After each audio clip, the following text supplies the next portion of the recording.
Hey there, Grace Hart here, and welcome to Beyond Domestic Violence. Today we're going to be jumping in and talking about parts.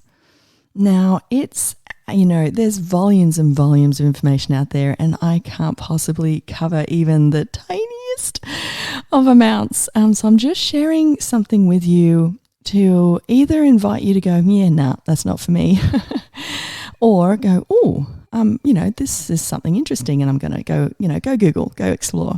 And, if you do have some support people out there, trauma-informed specialists, psychiatrists, psychologists, etc., maybe consider speaking to them about parts as well. Okay, so the simplest way to put it is that when we're born, we're developing, right? And so there's all these different parts of us. Some of those parts can be indoctrination from parents, society. Sometimes, it can just be who you be, genetics, generational trauma. It's a whole mix. And as I said, I'm not an expert, and I'm giving you a really, really tip of the iceberg stuff. Okay, so when you're born, you have all these different parts. And generally what happens is as you develop, these parts come together to make you, to make your personality. Now, I read in a book and I loved it. The gentleman talked about your infinite being being like the sunshine. Now, when I say infinite being, I mean the part of you that when you die and you leave your body, that part, that essence of you. Now, that essence of you is like the sunshine. It's not broken. It can never be broken. Just like your gut, your inner knowing can never be broken. What can happen with trauma is your ability to access the sun that you are can be tricky with all the trauma clouds. And if you've had such significant trauma, it's a bit like an eclipse. It's like, sun? What sun? So depending on where you're at with that spectrum, you may not have any access to your sun, your essence, the real being, the being you, who you truly be.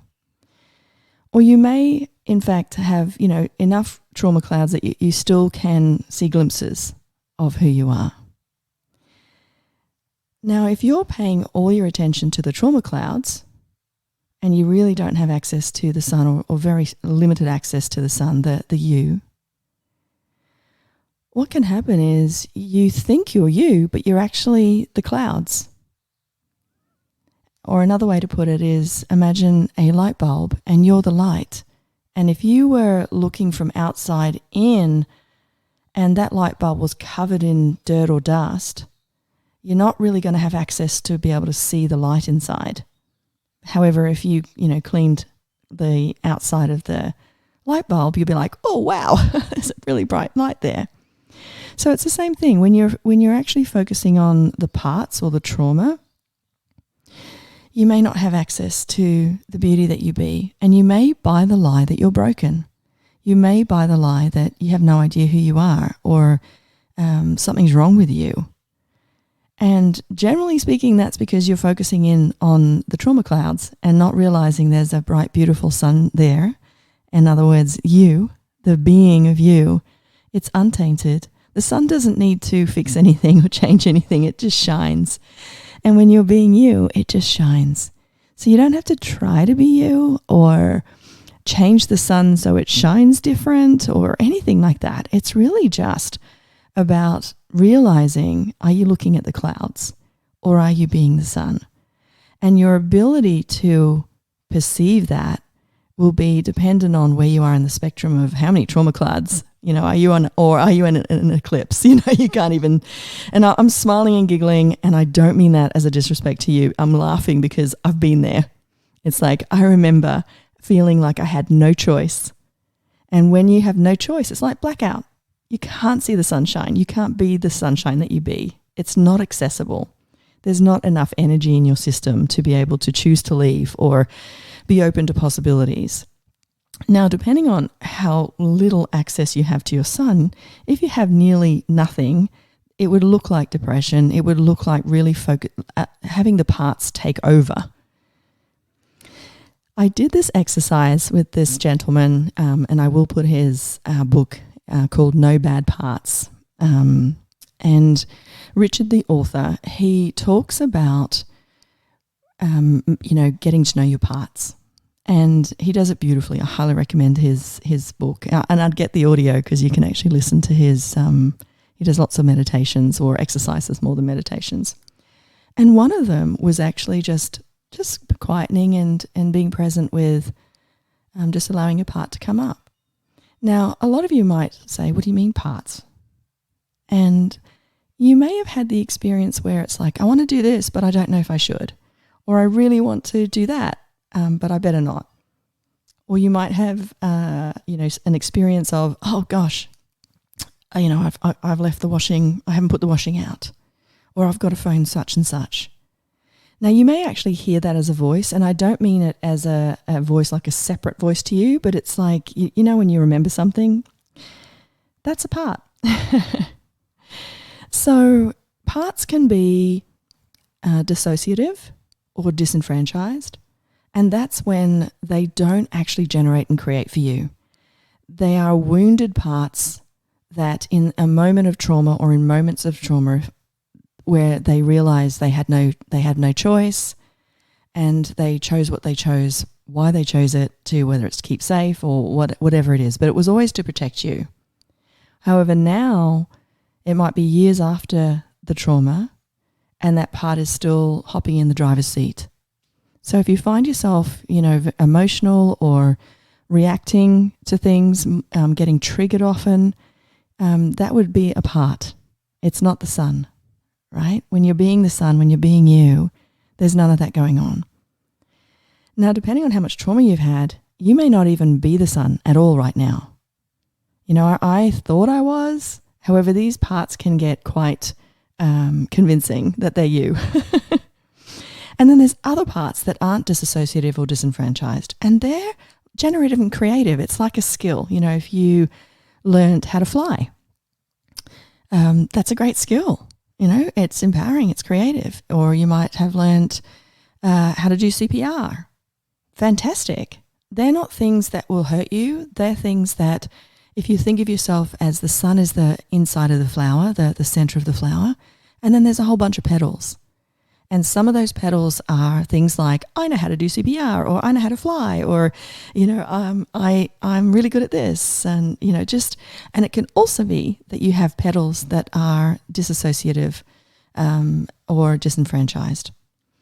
So when I talk about the voice of trauma and the clouds of trauma, we're talking about the dissociative and the disenfranchised parts. We're not talking about the parts of you that you have access to that are magic and miraculous and, gifts, talents, skills, abilities. They're great. You enjoy those petals. And, you aren't that petal, but you have access to it. It's a skill you have, right? However, there are petals that aren't there. They're there in a way that doesn't actually contribute to you anymore. So an example of this is Peter Levine's work where, giving you the example of a lion chasing a deer. And when the deer, the first response, you've got fight, flight, freeze, and fawn. The first response would probably be to flee, right? It's going to try and get the fire truck out of there. Now, eventually, it might get too tired. And then it realizes, it's no point fighting a lion. It's going to die. So the only other option is to freeze. And when that animal freezes, then the neurology, the nervous system of that animal is still in fight and flight mode. Inside, it's like all of this energy is just being held. It wants to run. It wants to fight, but it knows better. It knows it needs to freeze right now. So it appears on the outside calm, cool, and collected, but inside a whole different thing's going on. Now, what happens in the animal kingdom is that deer gets up, shakes it off. If it's really traumatic, it might just do a bit of a, crazy dance for a while, like just sort of bucking and that sort of thing. And then it just lets the trauma out of the body. We don't do that. And so we have pent up trauma from, even pre-birth, from, it might have been cortisol, adrenaline in the uterus that you had. And so we become addicted to a certain level of trauma. And it feels weird to have happiness. It feels weird to have peace, and and joy and spaciousness. And the parts work is really getting you to know when you're being you and when you're not. Now, parts work isn't for everybody. There's lots of different, modalities out there. I'm just focusing on part work now just to give you the example of what it's like. So in that moment, maybe you had a traumatic experience like that deer and you froze and you didn't get rid of that trauma. And now you're an adult and you're quick to react. You get frights easily. You snap easily maybe. And that might be because that part that, let's say you were 5 when that happened. So you have a 5-year-old part who's in the driver's seat, and every time, and even when they're not in the driver's seat, if anything looks or smells like that trauma that it experienced when it was 5, it will hop into the driver's seat, it will hijack, and all of a sudden you're no longer the son, you're this 5-year-old. And you've had that experience where you just don't feel like you, or you feel like your mom or your dad, you're like, what the hell, right? Or you might see or hear someone and they're just behaving so differently to how they are and like, what's going on? So I'd like you to explore. And so this week, what I'd love you to focus on is, if you want to do some part stuff, have a little think. You know what you're like when you're off, when you get triggered. And if you're willing, have an explore. Just sit down in a comfortable position where you know you're safe, secure, and supported, and the phone's not going to ring or anything like that. And just check in, just like, hey guys, because we have this inner community. And imagine that you have this community in real life and you never spoke to them. You never actually realized you had a pedal that could do CPR, for example, or fly a plane. And so if you didn't know that and you needed a pilot, right, you're missing out on the gifts of you. And equally, if you've got a wounded part that's either a bully because it sucked in so much abuse from your domestic violence relationship or from your past trauma, so it is almost like a perpetrator in itself, the other community members might be like, oh, we don't like you. And they might exile that part. And, my interesting point of view is when somebody does something so offensive, for example, domestic violence, pedophilia, rape, murder, my interesting point of view is one of these are exile parts that have been held back for so long and they haven't had the opportunity to release that trauma. And then one day, like a bull out of the gates, it just comes out and they snap. So if you're willing to just recognize, what if my body is holding on to trauma that I might not even know I've got? A lot of us are walking around with trauma and we don't even realize it. We just think that's the new normal, or it's aging, or, I used to think I had a car accident and I thought of a lot of my things were because of the car accident. And since doing part stuff, I'm like, wow, okay, that wasn't part of that. That was something completely different. So if you're willing to just explore that, your play this week would be, if you're feeling sad, instead of saying, I am sad, what if you chose to say, I have a part that is sad? And they call that the process of untethering. Because what happens is with these dissociative parts or disenfranchised parts, they hijack you and they merge in, cover the sun. And then all of a sudden you think they're you because that you've been blended with them. And so the best way to start the unblending is just to recognize that isn't you. You're the beaming sunshine, right? So when you say, I'm sad, you can say, I have a part that's sad. And that part would have absolutely every reason to be sad. When you talk to it, it would be absolutely true for that part that they're sad. And one of the things that you can gift, just really quickly, if you're willing, if you spoke to that part, and maybe just allow me to speak to that part in you that might be sad or scared or whatever it is. And they don't have to listen to me now, or maybe they can, it's up to them. However, if you invited them to pay attention to how old they are, maybe ask them, hey, how old are you?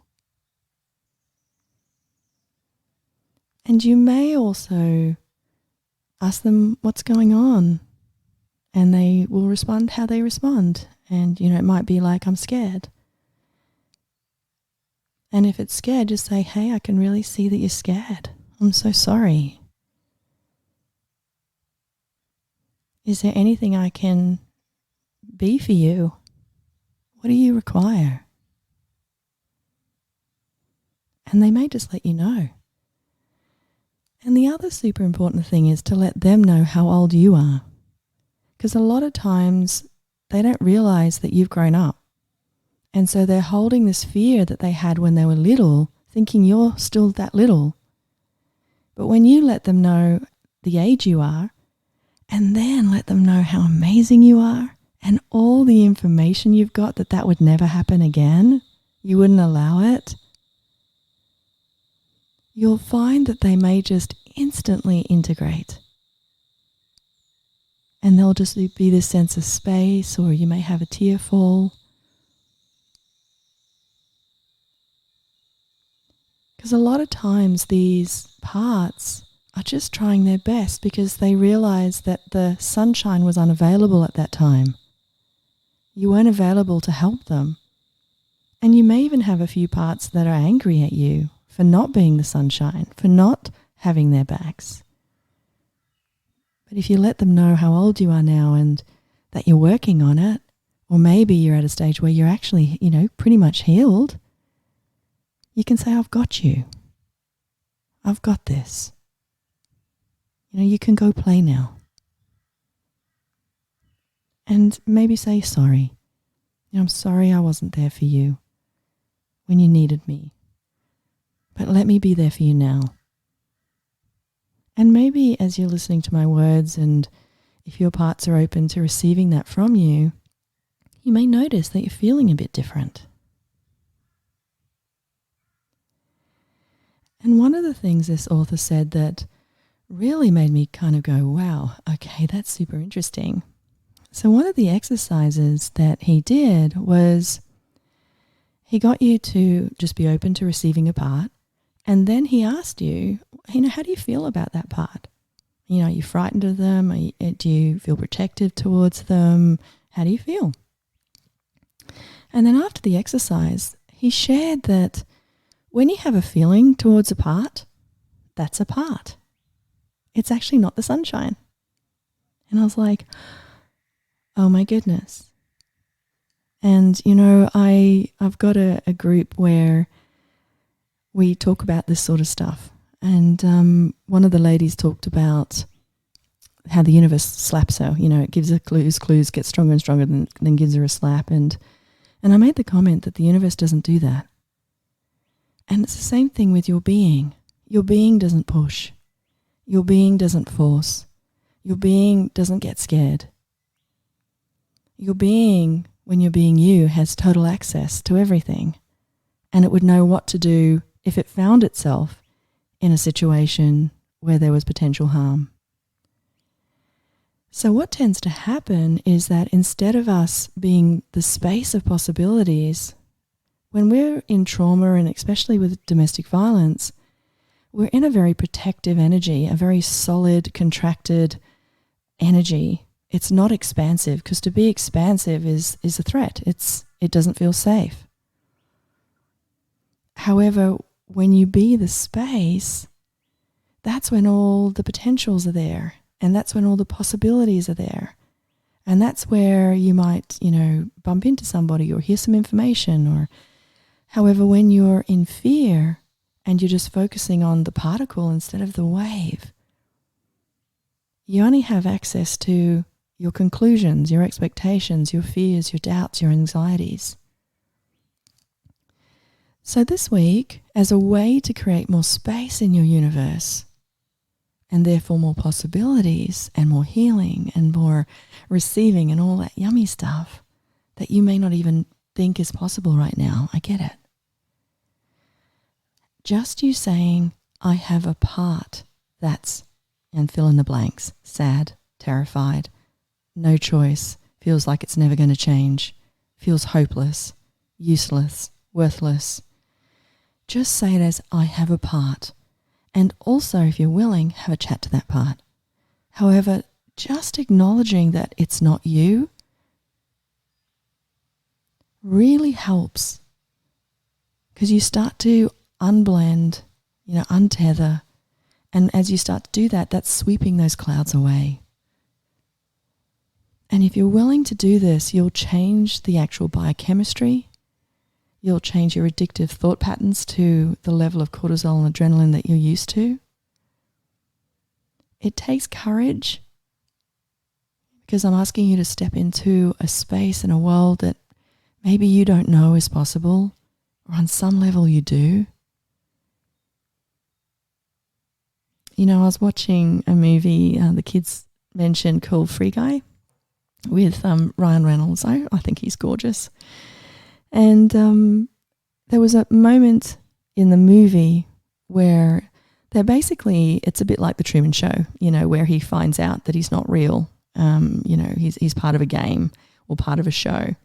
And there was this moment, there was lots of moments that made me go, oh my gosh, with this particular movie. But one of them was, so this character has a best friend, and this character's worked out that the world they're living in of trauma and drama and upset and, intrigue isn't real. It's a game. And so he was so excited to say, here, put these glasses on and you'll see. This is just a game. It's not real. And his friend's like, what? Of course it's real. That's the only proof he's got. Of course it's real. And his friend's like, no, please, just put on these glasses and you'll see what I mean. And he held them out. And there was this moment where he had choice. And in that moment, he chose to not put them on. And the thing I want to say to you is, he's not wrong for that. And he's not right for that. And the main character who offered the glasses, it's not right or wrong that he offered it. It's all just choice. So in that moment, that man chose to not put the glasses on, and therefore he kept his reality, which was the game is true. And in a weird way, I'm offering you the same thing. I'm asking you to untether. I'm asking you to see another possibility. I'm asking you to create more space. And I know it can sound insane, because I've been there. I've been in the world where there's trauma and you can't see a way out, and you've made your abuser or the violence so significant and never changing. I get it. You'd have so much proof that that is real and true, just like this man had so much proof that that world was real. However, if you're willing to see a different possibility with violence, start with this. Start with acknowledging, what if those things that I think, I'm sad, I'm fearful, it's hopeless, what if they're indoctrinations? What if they're just parts? What if that's not the sun? And so it's a journey. It can happen instantaneously. It can take as long as it takes. There's no right or wrong. However, I really invite you to it, especially if you're feeling hopeless and just exhausted. So I wish you a beautiful week. And if you are exhausted, if you're able, just do something that brings you joy. Read something, do something. If you can connect with somebody, anything that brings you joy. And another way of bringing in energy is gratitude. Because even when you're going through the most horrific things, you can be grateful for something. Whether it's being able to walk, being able to see. If you've got a good friend, to have a good friend, that's fantastic. What else can you be grateful for? Grateful for the DV laws that are changing.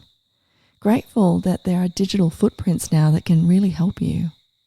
Grateful that the police are more accountable now. Grateful that the police are becoming more and more trauma-informed and we're getting DV services. Not happening fast enough, of course. However, it's happening. Let's be grateful. And what else is possible? So I wish you and your parts to know how loved you are. And if you've had some parts that have gone through something terrible, I just wish to say to that part, I'm so sorry. I am so, so sorry. But you know what? There's a world out there that is safe, and you can be secure and supported. And there is a world out there that is fun and kind. There are beautiful people and lots of beautiful experiences to be had. But let's start with acknowledging what you've been through and what else is possible.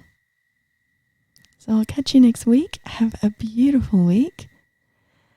And just imagine that this week could be a week, a space of possibilities, that something totally unexpected could just arrive. Just boom, just the most amazing thing. Can you get the energy of that? What if you allowed that to show up for you this week? Ask, I call it the universe, but whatever you want to call it, ask. Hey, show me something beautiful. Because it can happen just like that. And it never shows up how you think. I asked the universe to show me a phantasm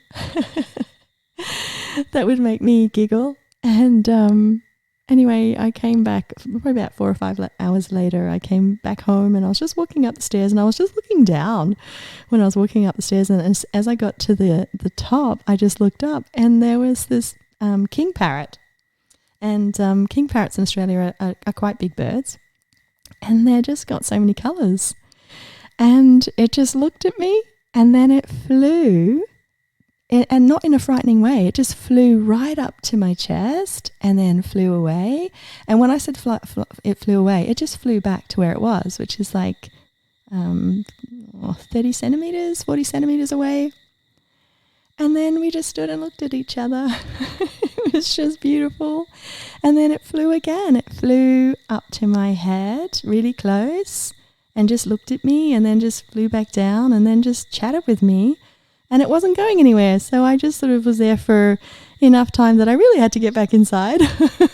So I thanked it. And, so it never shows up how you think. It will show up, especially when you have the space to receive it. And when you're in domestic violence, there's not a lot of space.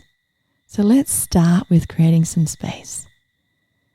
Okay. Well, you're beautiful. You are amazing. Even if you don't feel like it, you're amazing. And even if you don't feel like it, you're brave. You're incredibly brave. So I'm letting you know that. And have a great week. And I'll catch you next week. Take care, guys. Bye.